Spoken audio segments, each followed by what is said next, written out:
সাক্ষ্যদীপ দীপাকে বলে, আপনি বিগ বং ছেড়ে যাচ্ছেন না তো? দীপা চারুকে বলে, কি হয়েছে তোমার? চারু বলে, আসলে যে যার মতো সবাই চলে যাচ্ছে, আমি কোথায় যাব সেটাই ভাবছিলাম। তখন তবলা বলে, আমি তো আছি, আপনার একটা না একটা ব্যবস্থা করে দিব। সাক্ষ্যদীপ বলে, চারুর ব্যবস্থা আপনার করতে হবে না, চারুর ব্যবস্থা আমরা করে দেব। মিস্টার চারু, আপনি কি রান্না করতে পারেন? যদি না পারেন তবে মিসেস সেনগুপ্ত থেকে শিখে নিবেন, তাহলে আপনাকে বিগ বংয়ের চাকরিটা ফাইনাল। পাশ থেকে সূর্য বলে, কেউ কোথাও যাবে না, সোনার রূপা বড় হয়েছে, তাদের স্কুলের এডমিশন এখানে নেওয়া আছে, অন্য কোথাও গেলে তাদের পড়াশোনা অনেক ক্ষতি হবে।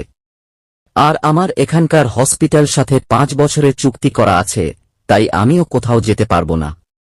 চারু দীপাকে বলে, আমি ভাবছি আমি চলে যাব দীপা, বাবা মার বাড়িতে থাকবো, সব মিটে গেলে ওখানে সেটেল হয়ে যাব আমি। দীপা বলে, চারু সেই সব পরে দেখা যাবে, আমরা সবাই মিলে আছি এখানে, কত আনন্দ হচ্ছে, তাছাড়া কারো খাওয়া দাওয়া কমপ্লিট হয়নি, সবাই কিন্তু ভালো করে খাবে। চারু চুপি চুপি দীপাকে বলে, আজকে তো তোমার ফুলসজ্জা।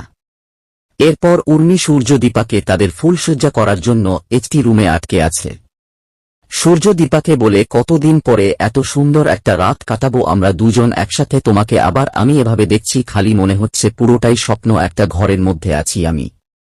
অন্যদিকে রূপার আগে কথা মনে পড়বে, আর সোনাকে বলে, আমরা বারবার এক হতে গেছি কিন্তু কিছু না কিছু হয়েছে। সোনা বলে, কিন্তু তুমি এখন এইসব কথা কেন বলছো? রূপা বলে, তুমি ভেবে দেখো আমি কি কিছু ভুল বলছি? তো বন্ধুরা, এই ছিল অনুরাগের ছোঁয়ার আজকের পর্ব। পরবর্তী আপডেট পেতে চ্যানেলটি সাবস্ক্রাইব করে পাশে থাকুন।